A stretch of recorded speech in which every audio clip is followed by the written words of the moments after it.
If you've ever watched a cardiac monitor, maybe in a clinic, in ICU, or heck, even just in a movie, you know that the difference between that steady, comforting beep and a full-blown crisis is measured in tiny little lines on that scrolling strip. Every single beat counts, literally. Welcome to the deep dive. Today, we're taking a focused shortcut into the world of cardiac dysrhythmias. We want to cut through the complexity and give you the absolute essentials for managing these critical rhythms. We've basically pulled apart the core ideas, the ECG clues you need, and the life-saving actions for when that electrical system just goes haywire. Our mission to help you translate that sometimes confusing paper strip into quick, confident action. So let's start with the why. Why does this matter so much? Well, a dysrhythmia, or you might hear arrhythmia, it's just an abnormal heart rhythm. Something's gone wrong with the electrical signals. It could be the rate too fast, too slow, or the rhythm itself, irregular, or even the conduction pathway, like a block somewhere. But here's the lens you have to look through for every single rhythm disturbance. Perfusion, that's the number one priority. When the heart's rhythm is off, especially if it's really fast or really slow, it just can't pump efficiently, cardiac output drops. Yeah. Exactly. And that drop in cardiac output means less oxygen getting delivered to the body. Right. The brain, the kidneys, they feel it immediately. Yeah. And that leads straight to symptoms like dizziness, fainting, shock, maybe sudden confusion, or even, cardiac arrest. That reduced perfusion, that's the immediate danger. So to really get why things go wrong, we kind of have to start with how they're supposed to work. The blueprint, if you will. Normal sinus rhythm, or NSR. Think of it like a super organized electrical highway in the heart.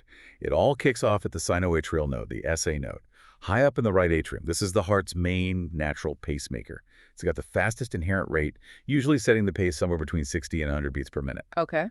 And that electrical firing, that's atrial depolarization on the ECG. That's your P wave, that nice, smooth, rounded wave.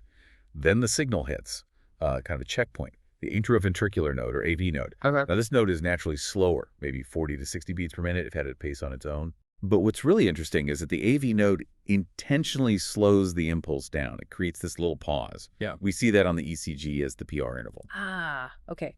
That pause is deliberate. Totally deliberate. It's strategic. It gives the ventricles enough time to fill up completely, especially with that last squeeze from the atrial kick. If that pause gets too short or disappears altogether, you lose filling time. And less filling means less blood pumped out, right? Lower output. Exactly. Lower cardiac output. Even if the heart rate looks okay overall, messing with that filling time is bad news for perfusion.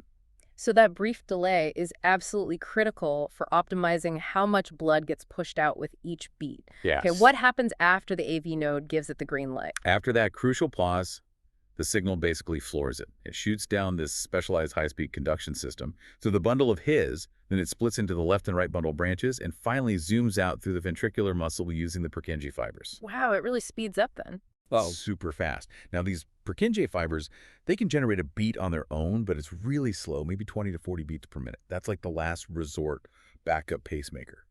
And this whole hierarchy of speeds is key. yeah. If the SA node fails, the AV node tries to take over. If the AV node fails too, the Purkinje system kicks in. We call those escape rhythms. Escape rhythms. Okay. Yeah, and while they might keep things going, they're way slower and much less efficient.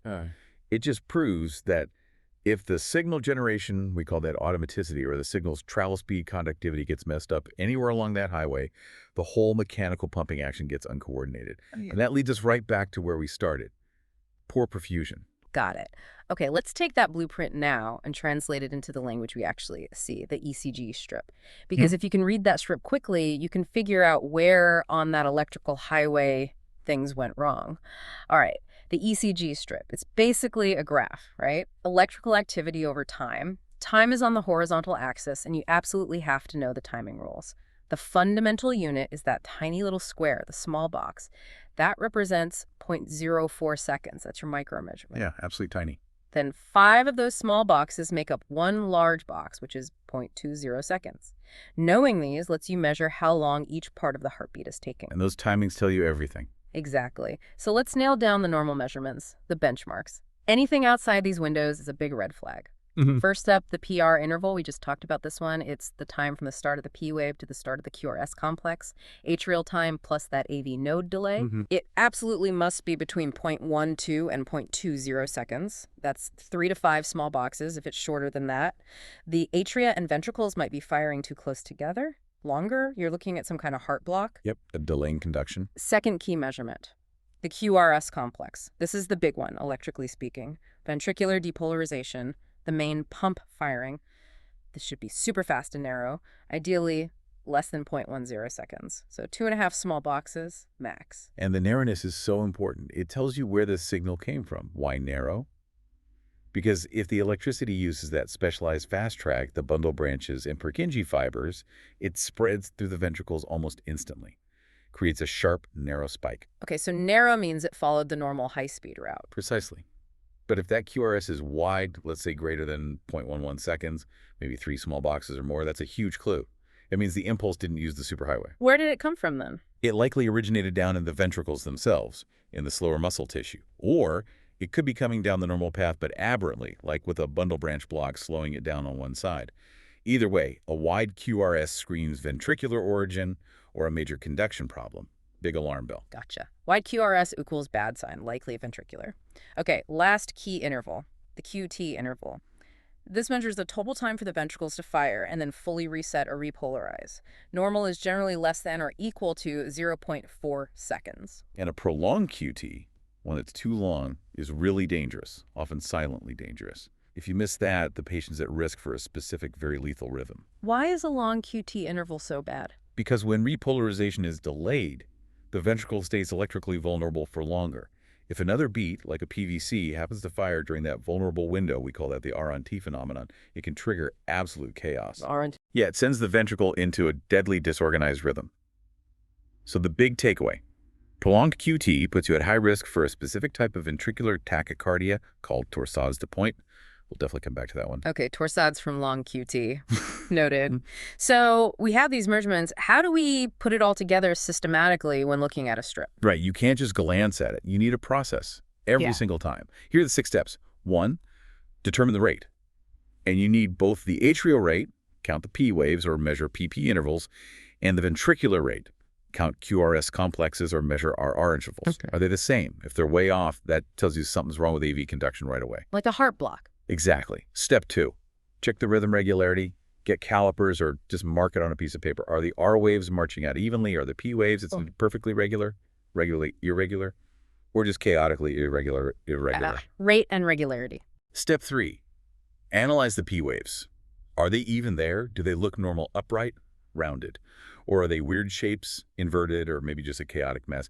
Yep. And critically, is there one P wave right before every single QRS complex? That's usually your sign of sinus origin. Got it. P wave presence in relationship to QRS. Step 4, measure the PR interval. Is it within that normal window, 0.12 to 0.2 seconds? Right. And is it consistent? Or is it getting longer with each beat? Or are there P waves without a QRS following? That's block territory. Right, the conduction delay check. Step 5, measure the QRS complex.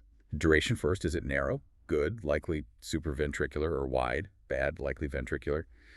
And what does it look like? Is it consistent, or are there bizarre-looking ones popping up? Check the main pump signal. And finally, step 6, synthesize. Put all those pieces together. Rate, rhythm, P waves, PR interval, QRS duration, shape.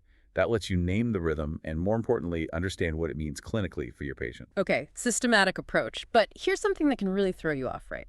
Sometimes the monitor looks crazy, but the patient is fine. Artifact. Oh, absolutely. Artifact is the bane of monitor watchers. I remember seeing what looked like full-on V-fib once because the patient was just shivering really hard, or maybe they bumped the electrode. Exactly. It's just electrical interference, patient movement, loose electrodes, maybe electrical noise from other equipment nearby. But it can perfectly mimic deadly rhythms like V-fib or VT. So what's the rule? The absolute non-negotiable rule is never treat the monitor, always assess the patient first.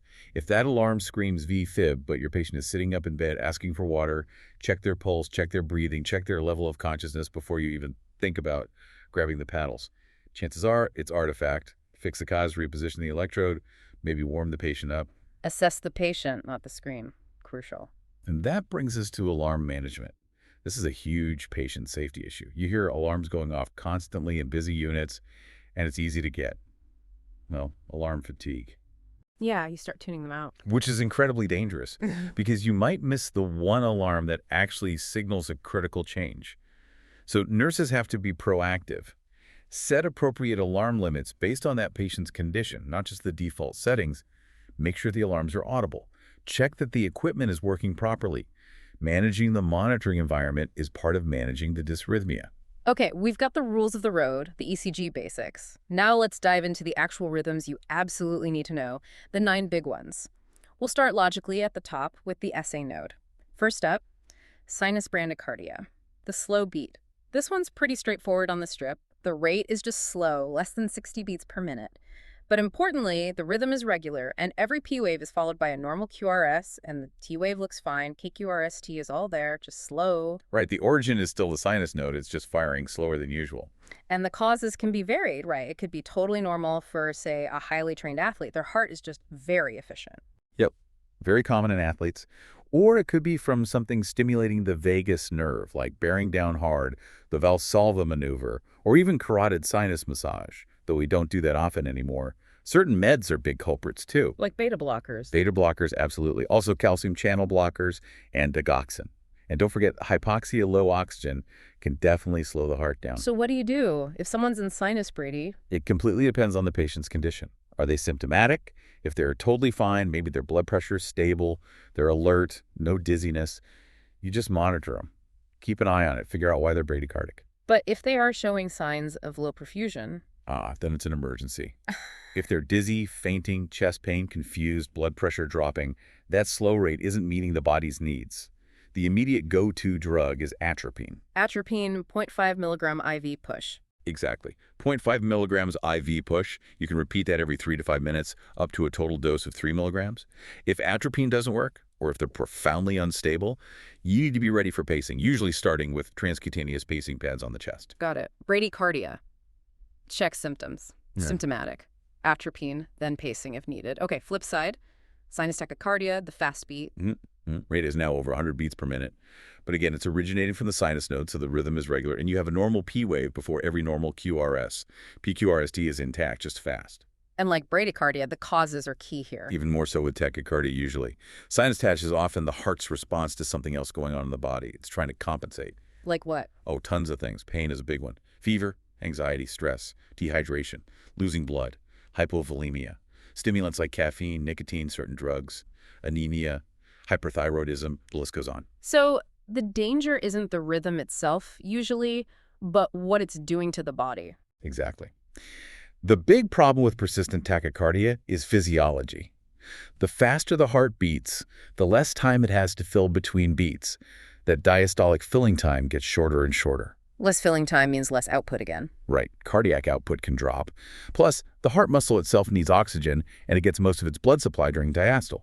Shorten diastole, and you risk starving the heart muscle, increasing its oxygen demand while decreasing its supply. Not a good combo. So how do you treat sinus tachyle? You treat the underlying cause. That's almost always the answer. If they're in pain, give pain meds. Fever, acetaminophen. Dehydrated, 4V fluids. Anxious, help them calm down. Yeah. We generally don't just give meds to slow the heart down unless the tachycardia itself is causing instability or persists after we've addressed the likely cause. But if you do need to slow it down, Then you might consider things like beta blockers or calcium channel blockers carefully while still working on the root cause. Okay, makes sense. Treat the cause first. Now let's move away from the sinus node. Things get more complex when the signal starts going haywire elsewhere. Let's tackle the big one. Atrial fibrillation, AFib. yes. The most common sustained dysrhythmia we see clinically. AFib is basically electrical chaos in the atria. Instead of one nice signal from the SA node, you have multiple random impulses firing off all over the place, super fast, like 350 to 600 times a minute. Wow. So what does that look like on the ECG? Well, you won't see any clear, distinct P waves. Instead, the baseline often looks wavy or fibrillatory. Sometimes it's almost flat, just looks a bit irregular. But the absolute hallmark, the key diagnostic feature, is the ventricular response. The RR interval is irregularly irregular. Irregularly irregular, meaning there's no pattern to the randomness. Exactly. The AV node gets bombarded with all these chaotic atrial signals, and it just lets them through sporadically. So the ventricles beat at a completely irregular rhythm. What's the main danger with AFib? Is it the rate? The irregularity? Both can cause symptoms, like fatigue or palpitations. But the number one major risk we worry about long-term is clot formation and stroke. Why clots? Because the atria aren't contracting effectively. They're just quivering. Blood doesn't get squeezed out properly, especially from a little pouch called the left atrial appendage. It just sits there in pools. Stagnant blood loves to form clots. And those clots can travel. Precisely. If a clot breaks off from the left atrium, it goes into the left ventricle, out the aorta, and often straight up to the brain, causing a stroke. Or it could go elsewhere, causing a systemic embolism. This risk is why anticoagulation is such a cornerstone of AFib management. Okay, so management has multiple parts then. Absolutely. Think of three main pillars. Pillar one, rate control, slowing down how fast the ventricles are beating. We use drugs like beta blockers, metoprolol, calcium channel blockers, diltiazem, or sometimes digoxin. The goal is usually a resting heart rate under 80 or 90. Control the speed. What's pillar two? Pillar two is rhythm control. This is trying to get the patient back into normal sinus rhythm. We might use antiarrhythmic drugs like amiodarone or sometimes electrical synchronized cardioversion. The decision between rate and rhythm control depends on the patient, their symptoms, how long they've been in AFib, etc. Okay, rate control, maybe rhythm control. And the third pillar, the crucial one for long-term safety, clot prevention, anticoagulation. We assess the patient's individual stroke risk using scoring systems, like the CHA-2DS2-VASc score. If their risk is high enough, they need blood thinners. Like warfarin. Warfarin is the classic one, yes. Yeah. Requires frequent blood tests, INR checks, to make sure the level is therapeutic, usually aiming for an INR between 2 and 3. Or, increasingly common now, are the DOACs, direct oral anticoagulants like apixaban, Eliquis, or rivaroxaban, Xarelto. They don't need the constant INR monitoring, which is a big plus. So nursing care involves monitoring heart rate, checking that INR if they're on warfarin, watching for signs of poor perfusion like fatigue or shortness of breath. And definitely educating the patient about their meds and the signs of bleeding if they're anticoagulated. Right. What about atrial flutter, A-flutter? Is it similar? It's AFib's close cousin. In A-flutter, the atrial activity is actually more organized. It's usually caused by one fast re-entrant electrical circuit looping around in the atrium. So it looks different on the ECG. Very different, usually. Instead of chaotic fibrillatory waves, you see this very distinct sawtooth pattern. We call them F waves for flutter waves. They're very regular. The ventricular response, the RR intervals, might be regular or irregular depending on how many flutter waves get through the AV node for each QRS. Sawtooth pattern is A-flutter. How's it managed? Management is very similar to AFib.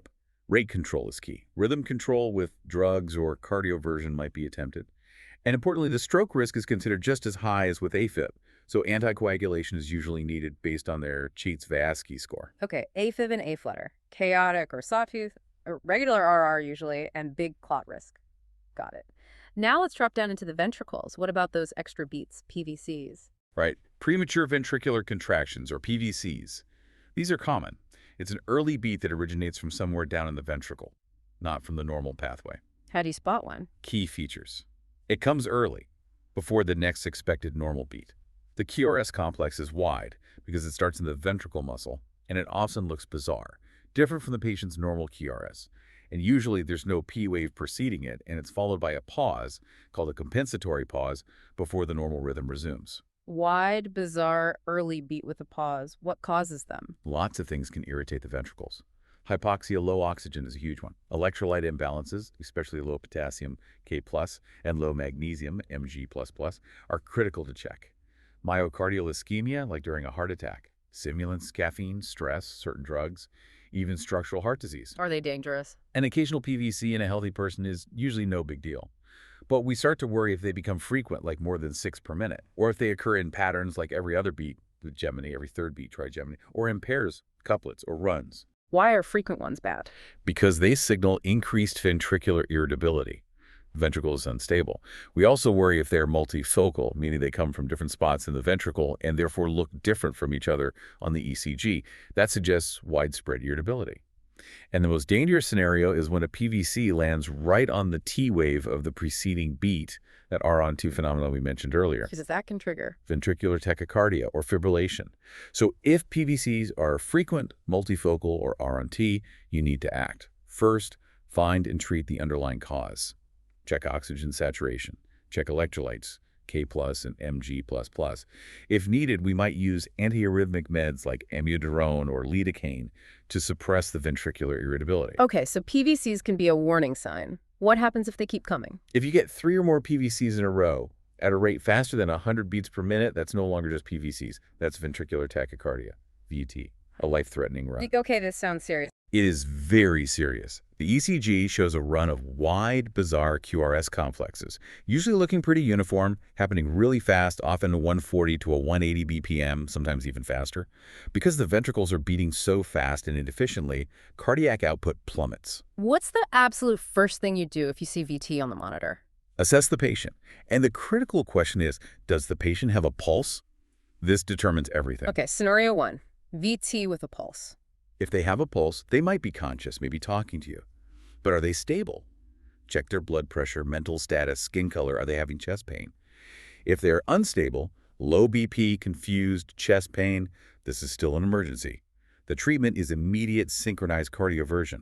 Shock them back into rhythm. Synchronized because they have a pulse. What if they have a pulse and seem stable? If they have a pulse and are relatively stable, rare, but possible, you have a little more time, you'd still get help immediately, support their airway and oxygenation, but you might try antiarrhythmic medications first, usually amiodarone or sometimes lidocaine in the feet, but be ready to cardiovert if they destabilize. Okay, that's VT with a pulse. Now, scenario 2, pulseless VT. Pulseless VT is a cardiac arrest rhythm. There is no effective cardiac output. They are clinically dead.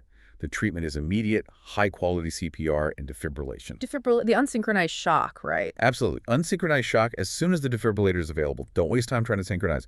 Shock, immediately resume CPR, give resuscitation drugs like epinephrine, and consider amiodarone. Every second counts.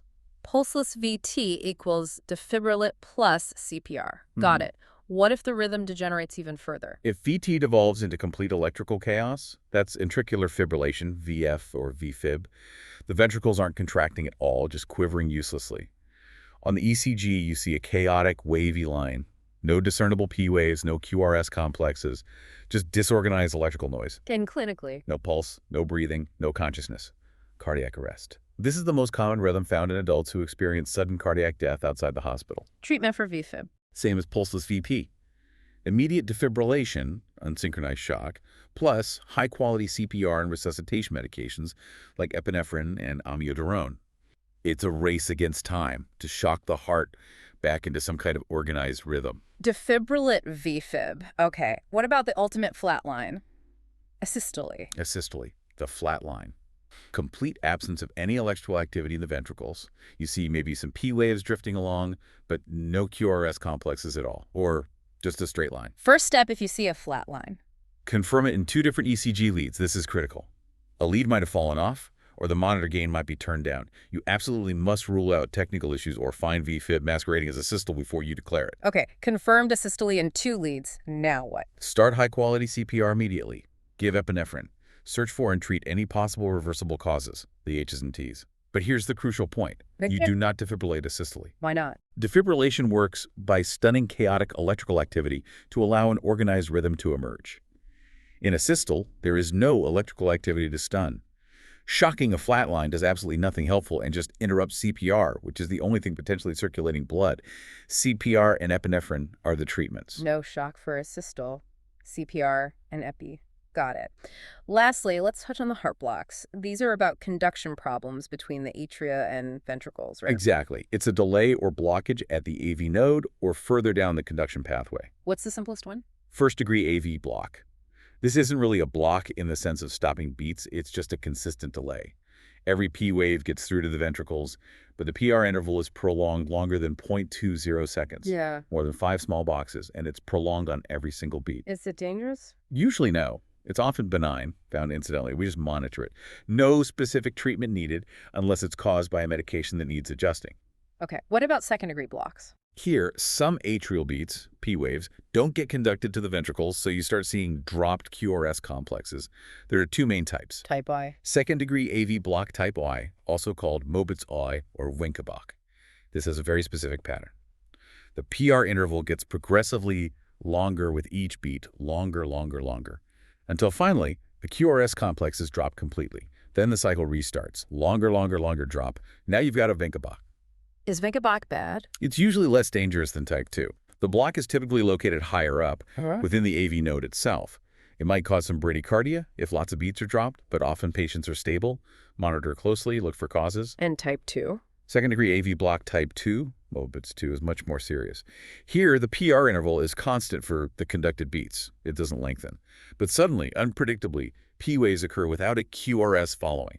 Just drop beats out of the blue. Why is that one worse? Because the block is usually located below the AV node in the His-Purkinje system.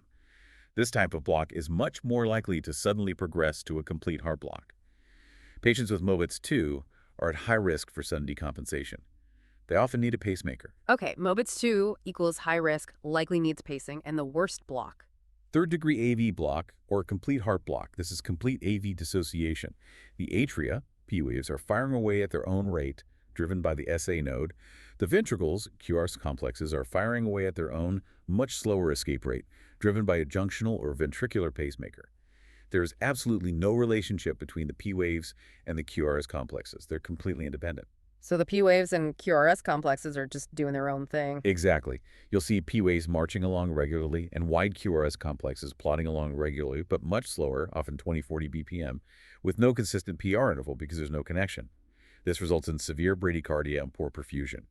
Complete heart block is an emergency requiring immediate pacing. Got it. First degree, just slow conduction. Vancomycin, progressive PR lengthening, then drop. Mobitz 2, sudden drops, high risk.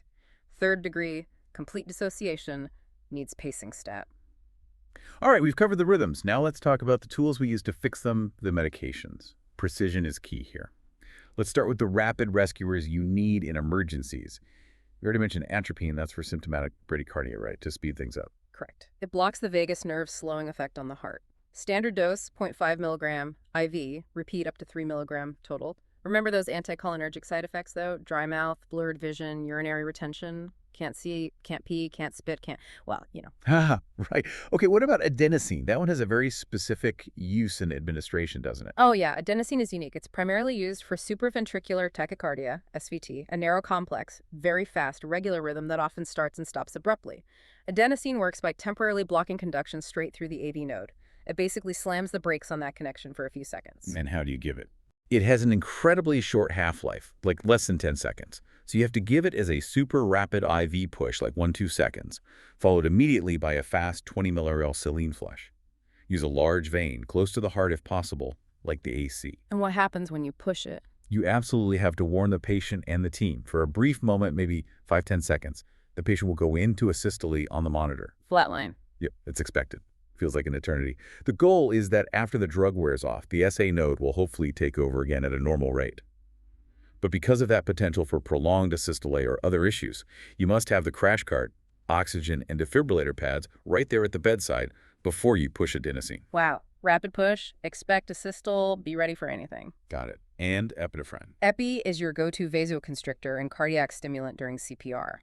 Used in the algorithms for asystole, VFib, and pulseless VT, standard dose is 1 milligram IVIO every 3 to 5 minutes during the code. Okay, those are the emergency drugs. What about meds used more for controlling rhythm or rate longer term or in less acute situations, like amiodarone? Amiodarone is kind of the big gun antiarrhythmic. It works on multiple channels in the heart. We use it for both ventricular arrhythmias, VT, VF after defibrillation, and atrial arrhythmias, AFib, trying to convert or maintain sinus rhythm. It can be given IV in emergencies or orally for long-term management. But it has significant downsides, right? You mentioned toxicity earlier. Huge potential for long-term toxicity. This is critical nursing knowledge. The big ones are pulmonary toxicity. It can cause interstitial lung disease or pulmonary fibrosis, which can be fatal, and liver toxicity, hepatotoxicity. Patients on long-term amiodarone need regular monitoring, like pulmonary function tests, liver enzymes, thyroid function tests, affects thyroid too, and eye exams, corneal deposits. And the sun sensitivity. Oh yes, significant photosensitivity. They need serious sun protection, sunscreen, hats, long sleeves, because they can get a characteristic blue-gray skin discoloration. That's a powerful drug, but you have to respect its side effect profile. Definitely.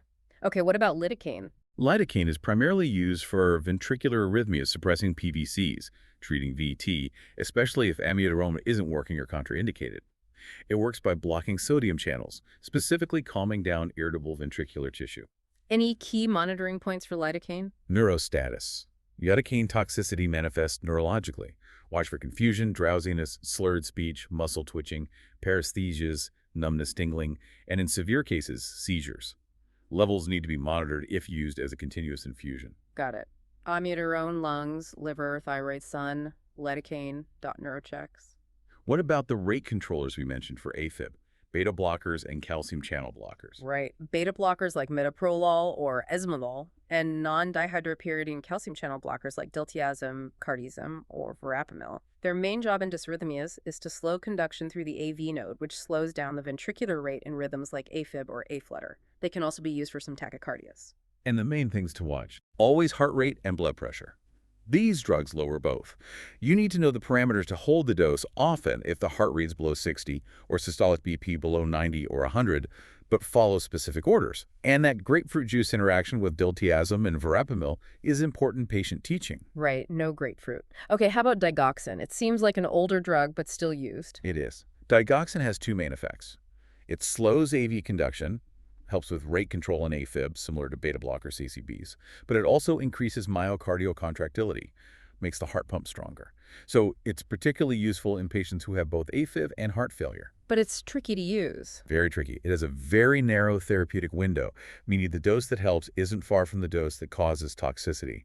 Nursing vigilance is key. Always check the apical pulse for a full minute before giving it hold if the rate is less than 60 BPM. And toxicity signs. Nausea, vomiting, loss of appetite are often the first signs. Then fatigue, confusion.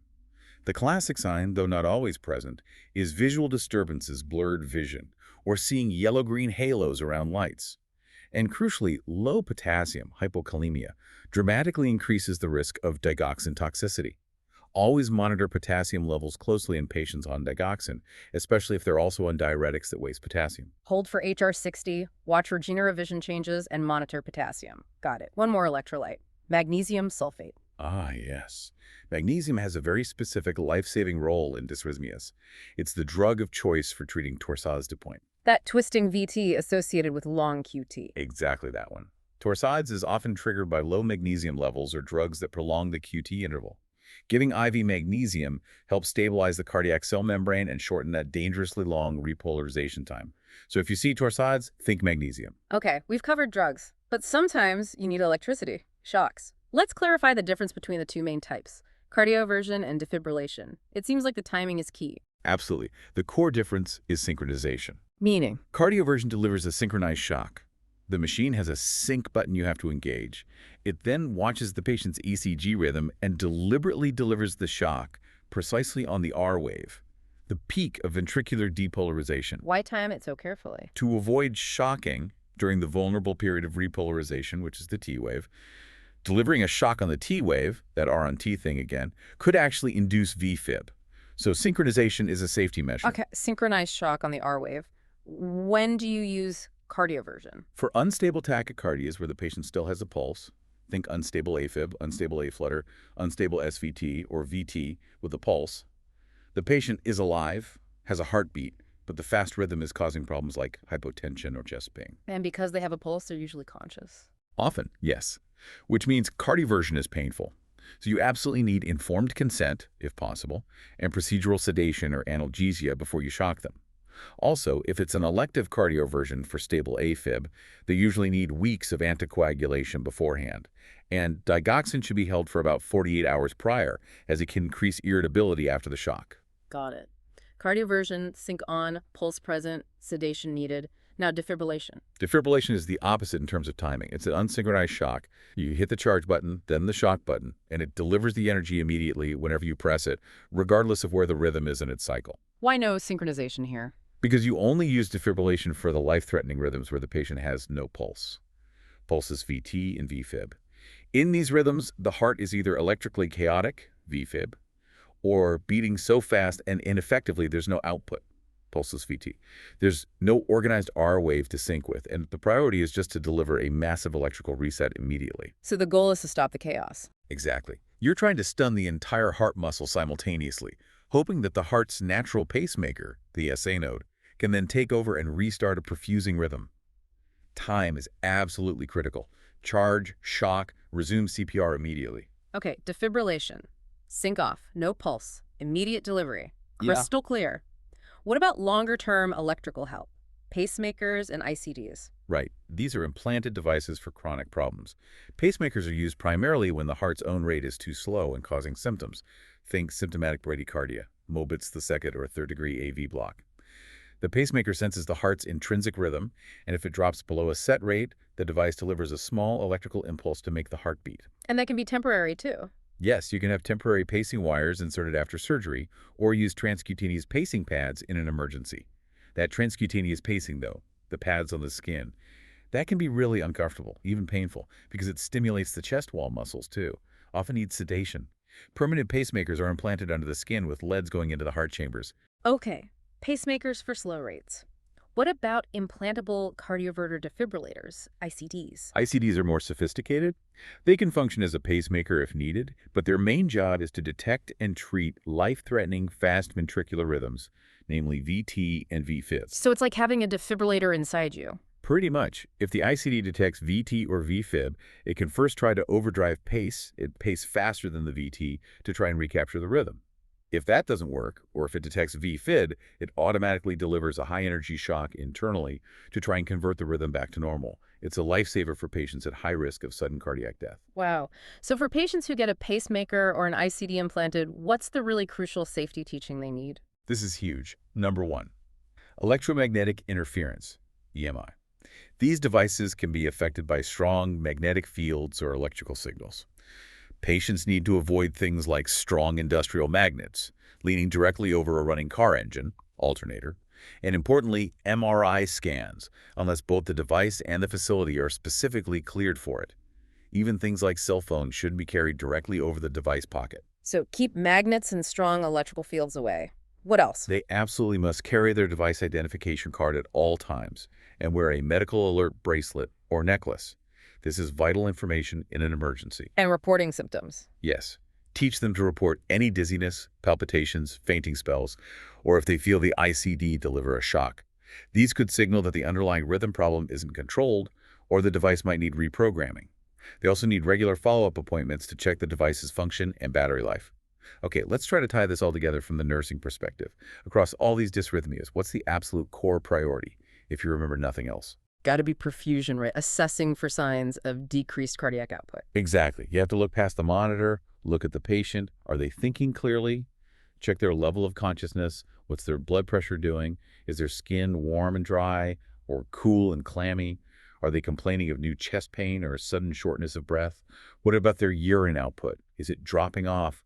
That's a really sensitive indicator of poor perfusion to the kidneys. So constantly assessing the patient for those signs and being prepared. Preparedness is huge. If you have a patient with a known dysrhythmia, or at risk for one, you need continuous ECG monitoring, you need reliable IV access, oxygen should be readily available, maybe already running per protocol, and the emergency crash cart with the defibrillator must be nearby and checked, ready to go. For high-risk patients, sometimes we even put the defibrillator pads on them prophylactically. Makes sense. Be ready before the crisis hits. And you mentioned earlier always looking for the why. Yes. This is where good detective work comes in. Don't just treat the rhythm, treat the cause. Is their potassium or magnesium low? Correct it. Could it be drug toxicity, especially digoxin? Check levels. Hold doses. Are they hypoxic? Give oxygen, improve ventilation. Ischemia. Address the cardiac oxygen supply-demand balance. Fixing the underlying trigger is often the most effective way to resolve the dysrhythmia. Okay, so find and fix the cause. Now shifting gears to when the patient goes home. What's key for their long-term safety and self-management? Empowering the patient is critical. First, medication adherence. They have to take their antiarrhythmics or rate-controlled drugs exactly as prescribed. No skipping doses, no doubling up. If they're on warfarin, they need to understand the INR monitoring, the dietary interactions, consistent vitamin K intake, and the many drug interactions. And knowing the side effects. Absolutely. They need to know the specific warning signs for their drugs. That persistent dry cough with amiodarone.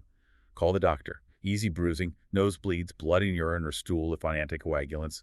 Seek help immediately. Signs of digoxin toxicity, report them. What about lifestyle? Lifestyle modifications are often really important. Avoid stimulants, limit caffeine, quit smoking, manage stress. These things can definitely trigger ectopi like PVCs or runs of AFib. Alcohol intake needs discussion too. Binge drinking, the holiday heart, can definitely provoke AFib in susceptible people. A heart-healthy diet is always recommended. And pulse checking. Yes, especially if they're on rate-slowing drugs like beta blockers or digoxin, or if they have a pacemaker. Teach them how to check their own pulse radial or carotid for a full minute daily and before taking those meds.